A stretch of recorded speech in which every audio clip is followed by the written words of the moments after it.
Ce sentiment survient.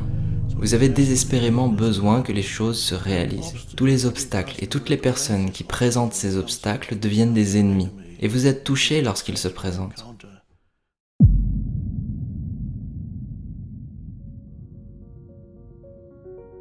Ce n'est pas parce que vous prenez conscience de la dimension profonde de votre existence que vous êtes libéré du jeu d'influence de votre ego. Certaines prises de conscience peuvent nous pousser vers des changements de vie importants. Elles peuvent stimuler la naissance de nouvelles idées, d'innovations, voire de bouleversements. Mais sur le chemin du meilleur, il n'est pas impossible de rencontrer la pire version de nous-mêmes. C'est la raison pour laquelle certains maîtres se sont vus devenir d'effroyables gourous, ou certaines entreprises ont engendré de très douloureux échecs, alors qu'elles étaient armées de bonnes intentions. Alors j'aimerais que cette vidéo soit un pilier qui assure notre stabilité, qu'elle soit un rappel pour celles et ceux qui sont en chemin vers le meilleur et qu'elle définisse clairement une ligne de conduite vertueuse et sage.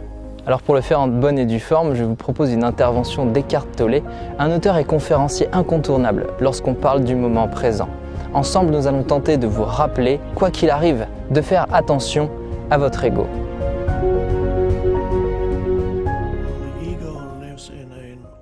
L'ego vit avec une sensation quasi permanente de pas assez. On peut dire une sensation de manque. Ce n'est peut-être pas toujours au premier plan, mais c'est au moins présent en arrière-plan. Cette sensation de ne pas être complet, de ne pas avoir assez. Vous n'êtes pas assez, vous n'êtes pas entièrement vous-même. Vous n'êtes pas encore entièrement vous-même. Ce qui est certainement vrai sur le plan humain. Parce que sur le plan humain, vous pouvez toujours accomplir plus. Vous pouvez réaliser ou expérimenter davantage. Mais ce n'est pas vraiment ce que vous êtes ou ce qu'est l'essence de votre être. Dans l'essence même de votre être, vous êtes déjà complet. Il y a une dimension profonde de ce que vous êtes, et il y a une dimension de surface. La dimension de surface, c'est l'ego. L'ego vient d'un espace de manque. Et peu importe ce que vous réalisez à travers l'ego, évidemment, l'ego nous permet d'accéder à certaines capacités. C'est la forme que la conscience a choisi de prendre. Mais en tant qu'ego, vous êtes un créateur moins puissant que celui que vous pourriez être si vous êtes aligné avec l'essence de qui vous êtes. Si vous venez d'un espace plus profond, il y aura un alignement avec le souhait de l'univers ou la direction qu'il est en train de prendre. Du point de vue de l'ego, il y a cette sensation de manque.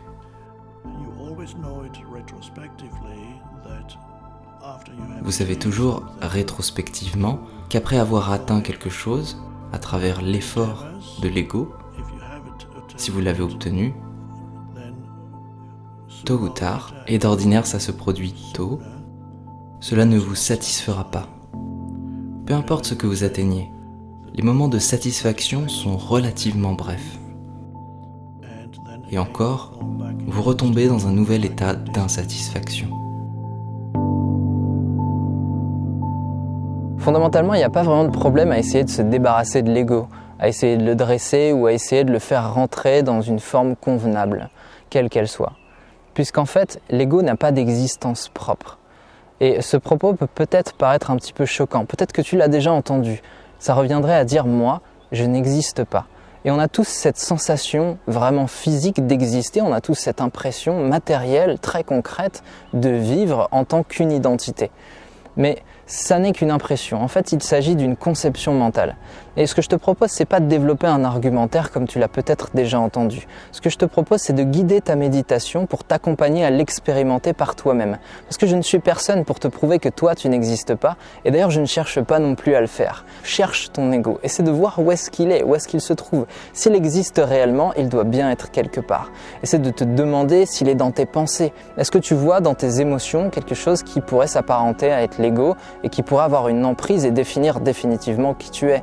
Est-ce que c'est dans ta nationalité, dans ton prénom, dans les choses que tu possèdes, dans les relations, dans tes expériences de vie, dans tes souvenirs? Est-ce que parmi toutes ces choses, il y a des éléments tangibles qui démontrent, qui prouvent que l'idée que tu as de toi-même existe bel et bien en tant qu'entité séparée?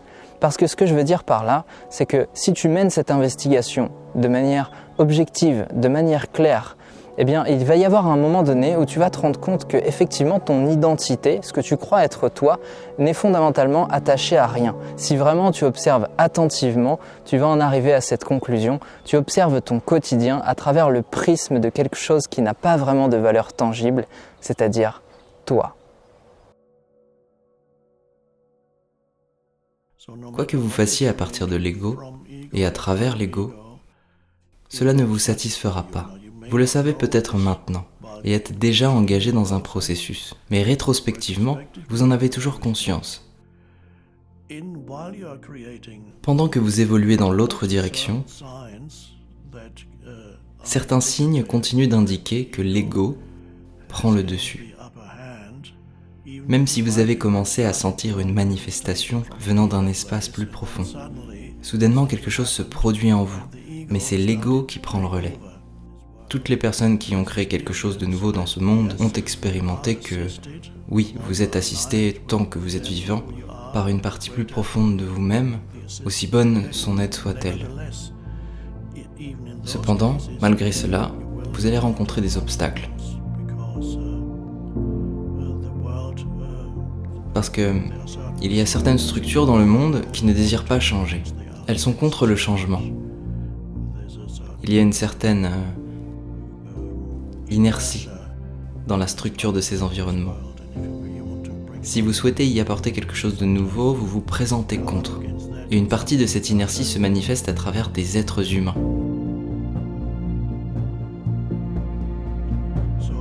Alors lorsque vous rencontrez ces obstacles contre vous, si vous vous projetez en tant qu'ego, vous serez déstabilisé et vous allez regarder ces obstacles comme des ennemis. Vous commencerez à vous plaindre. Vous allez vous décourager. Vous allez peut-être devenir agressif. Vous allez peut-être stresser. Vous ne pourrez plus dormir. Alors vous allez voir ces obstacles créer en vous un dysfonctionnement.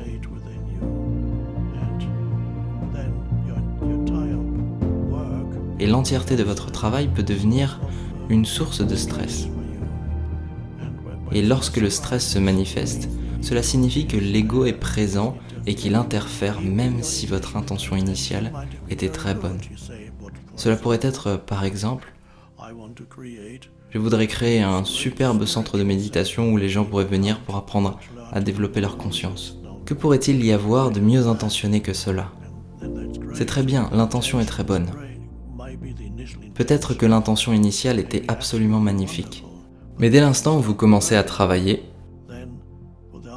sans même que vous le sachiez, l'ego peut revenir et discrètement se glisser au premier plan, puis prétendre que vous avez un besoin désespéré de réaliser votre projet. Alors vous ne pourrez vous sentir complet et heureux tant que ce ne se sera pas produit. Ce sont les premières pensées qui viennent. Elles ne sont peut-être pas conscientes, mais elles sont tout de même présentes au fond de votre esprit. Ce sentiment survient.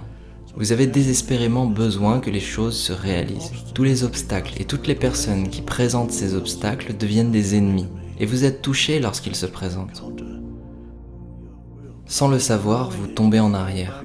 Vous retombez dans un espace de manque et de besoin, de pas assez. L'espace où vous vouliez être à l'origine, l'intention, devient tellement importante pour vous que vous avez besoin d'en acquérir le résultat final. Vous désirez voir la chose achevée. Et c'est si essentiel pour vous que vous négligez l'importance primordiale du moment présent et de votre état de présence dans le maintenant. Au lieu de vous concentrer sur l'étape à laquelle vous êtes actuellement et de donner votre pleine attention à ce que vous faites présentement, si vous faisiez cela, il est fort probable que vous appréciez ce que vous accomplissez. Mais à la place, vous êtes excessivement préoccupé par le résultat, et le moment présent n'est rien de plus qu'un moment inférieur, au regard du futur imaginaire qui vient. Votre erreur vient du fait qu'il s'agit de travers égoïques, dans lequel vous rechutez, et c'est la raison pour laquelle les choses deviennent frustrantes. Alors avoir une bonne intention n'est pas suffisant. Vous devez rester conscient tout au long du processus de réalisation. Parce que l'ego peut revenir pendant son déroulement sans même que vous le sachiez. C'est un mécanisme très subtil, vous devriez rester alerte. Parce que ça se passe comme ça.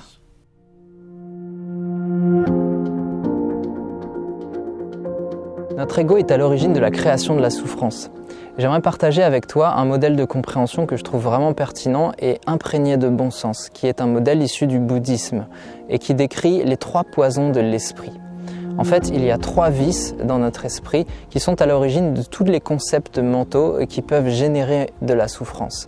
Et à partir du moment où tu es sensibilisé à ces 3 poisons, eh bien, ça va t'aider simplement à mieux comprendre tes frustrations, tes peurs, tes manques et toutes les choses qui, au fond de toi, te font du mal.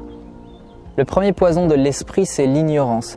L'ignorance, c'est l'inconscience des phénomènes. Par exemple, le fait de ne pas savoir qu'est-ce que l'ego, le fait de ne pas savoir comment se construit l'ego et le fait de ne pas avoir conscience que l'ego est une illusion, on peut les mettre dans la catégorie ignorance. On va aussi y trouver le déni, l'inattention, l'évitement et tout ce qui est de l'ordre du fantasme. Ensuite, il y a l'avidité. L'avidité, c'est typiquement tout ce sur quoi on est capable de porter notre convoitise, ou alors toutes les choses auxquelles on est très attaché. On va y retrouver aussi la passion, les addictions et la soif. Et enfin, il y a l'aversion qui contient le rejet, l'animosité, le dégoût, l'agressivité et le refus. À partir du moment où on commence à connaître ces mécanismes, à les observer attentivement, il devient beaucoup plus facile de gérer nos émotions, de gérer nos états d'humeur et de porter notre attention sur des choses qui vont sainement nous rendre heureux. En fait, on cesse de voir le monde à travers le prisme de l'ego et on commence à se libérer de ce prisme. Il est très difficile de maintenir notre attention sur les bonnes choses. Notre façon d'observer le monde et de le comprendre est à l'origine de toutes nos souffrances. Si c'est toujours l'inconscience qui accompagne nos égarements, c'est souvent les vices de nos esprits qui en dessinent les courbes. Nous pensons être une personne spirituelle, une personne éveillée, quelqu'un de vraiment spécial. Nous croyons que nos projets nous appartiennent et que nous en sommes les créateurs.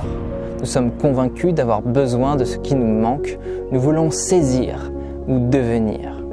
Mais tout ce cinéma vient de l'ignorance fondamentale de cette vérité. Moi est une illusion.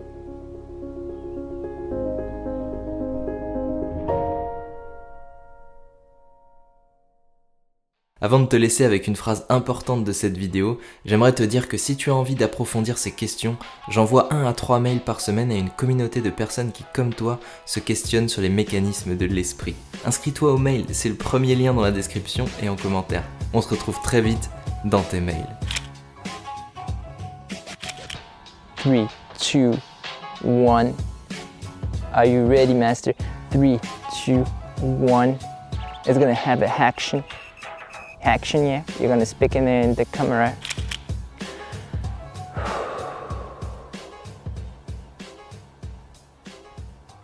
Ce n'est pas parce que vous prenez conscience de la nature profonde de votre existence que vous êtes définitivement libéré du jeu d'influence de votre ego.